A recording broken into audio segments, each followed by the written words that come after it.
ఏదైనా, ఈవెంట్ మరేదైనా వారు లేందే మజా రాదు.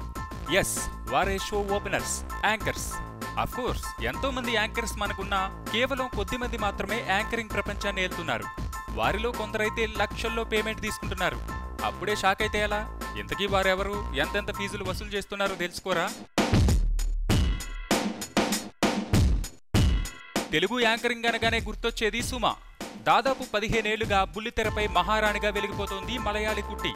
ఏ సినిమానైనా ఆడియో లాంచ్ అనగానే సుమనే గుర్తొస్తుంది. సుమే ఆ ఈవెంట్లో యాంకరింగ్ చేస్తుంది కూడా. తెలుగును ఇంగ్లీష్లా మాట్లాడటమే యాంకరింగ్ అనుకునే రోజుల్లో తనదైన స్టైల్లో స్పష్టమైన తెలుగును కామన్ మ్యాన్ కు అర్థమయ్యేలా పలుకుతూ యాంకరింగ్కే కొత్త కళ తెచ్చింది సుమ. మరి సుమ రెమ్యునరేషన్ ఎంతో తెలుసా?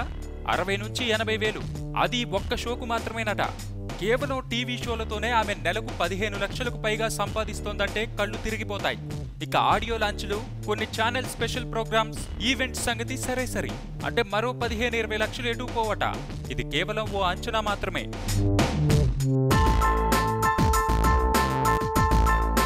మాటలతో గారడి చేసే సుమ సంగతి ఇలా ఉంటే, గ్లామర్తో ఫిస్ట్ చేసే అనసూయ సుమ తర్వాత లైన్లో ఉంది. అది అత్యంత ఎక్కువ ఫీజు వసూలు చేయడంలో. అప్పట్లో గంటకు 1,00,000 ఛార్జ్ చేస్తున్న అనసూయకు అత్తారింటికి దారేది సినిమాలో స్పెషల్ సాంగ్ చేయడానికి 10 లక్షల ఆఫర్ వస్తే నో చెప్పింది. అది రాంగ్ డెసిషన్ అని అందరూ ఆమెను తిట్టిపోశారు. కానీ ఆ తర్వాత ఏకంగా ఆమెకు సినిమాలో లీడ్ రోల్స్ ఆఫర్స్ వచ్చాయి. అది అనసూయ ప్లానింగ్. కొడితే ఏనుగు కుంభస్థలాన్నే కొట్టాలన్నట్టు ఆఫర్లపై ఆఫర్లు అందిపుచ్చుకుంది. ప్రస్తుతం ఆమె ఒక్కో షోకు 1/2 లక్ష ఛార్జ్ తీసుకుంటుందట.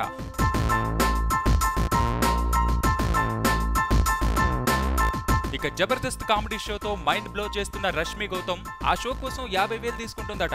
మిగతా ప్రోగ్రామ్స్ తో ఇప్పుడిప్పుడే బిజీ అవుతున్న రష్మి వాటికి కూడా 25-30కి పైగానే డిమాండ్ చేస్తుందట.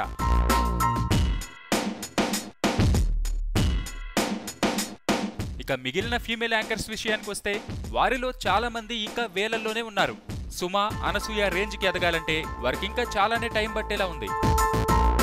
సబ్స్క్రైబ్ చేయడం మర్చిపోకండి. వీలైతే లైక్, కుదిరితే కామెంట్ పెట్టండి. ఇలాంటి ఇంట్రెస్టింగ్ బ్రేకింగ్ బిగ్ న్యూస్ మాకు తెలిసిన వెంటనే మీకు తెలియజేస్తాం. మాతో టచ్ లో ఉండండి.